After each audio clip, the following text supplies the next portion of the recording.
Hello friends, బియ్య పిండి కానీ బియ్యపు రవ్వ కానీ ఏది యాడ్ చేయకుండా ఓట్స్ దోశ ఎలా చేయాలో చూద్దాం ఈ వీడియోలో.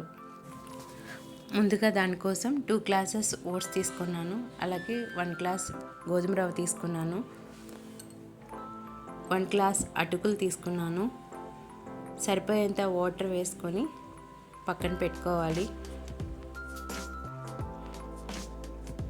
పోహాని 2 సార్లు కడిగేసి నీళ్ళు వంపేసి ఈ బౌల్లో వేసి బాగా మిక్స్ చేయాలి.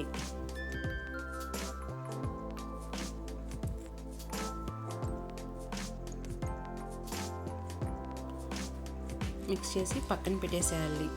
20 మినిట్స్ అలా ఉంచేయాలి. తర్వాత మిక్సీ జార్లోకి తీసుకోవాలి. దానిలోకి 3 గ్రీన్ చిల్లీస్ అలాగే కొద్దిగా అల్లం వేసి దోసపిండిలాగా రుబ్బుకోవాలి.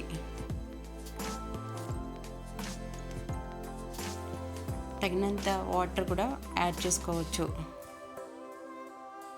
కొద్దిగా సాల్ట్ యాడ్ చేశాను.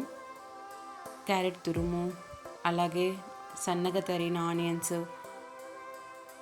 కొద్దిగా కొత్తిమీర, కొద్దిగా మెంతిపిండి యాడ్ చేసి బాగా కలుపుకోవాలి. ప్యాన్ హీట్ అయ్యాక స్టవ్ని సిమ్లో పెట్టుకొని ఆయిల్ అప్లై చేసుకున్న తర్వాత దోశలు అనేది వేసుకోవాలి. ఇది డయాబెటీస్కి అలాగే వెయిట్ లాస్ అవ్వాలనుకున్న వాళ్ళకి ఇది చాలా బెస్ట్ రెసిపీ అని చెప్పొచ్చు. మన దగ్గర రోల్డ్ ఓట్స్ ఉంటే ఇంకా చాలా మంచిది.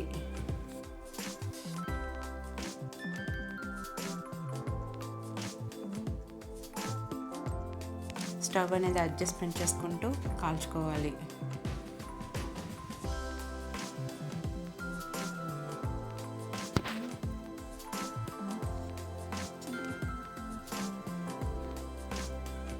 ఓట్స్ దోశకి కాంబినేషన్గా పల్లీల చట్నీ కానీ కొబ్బరి చట్నీ కానీ బాగుంటుంది. నేను పల్లీల చట్నీతో సర్వ్ చేస్తాను.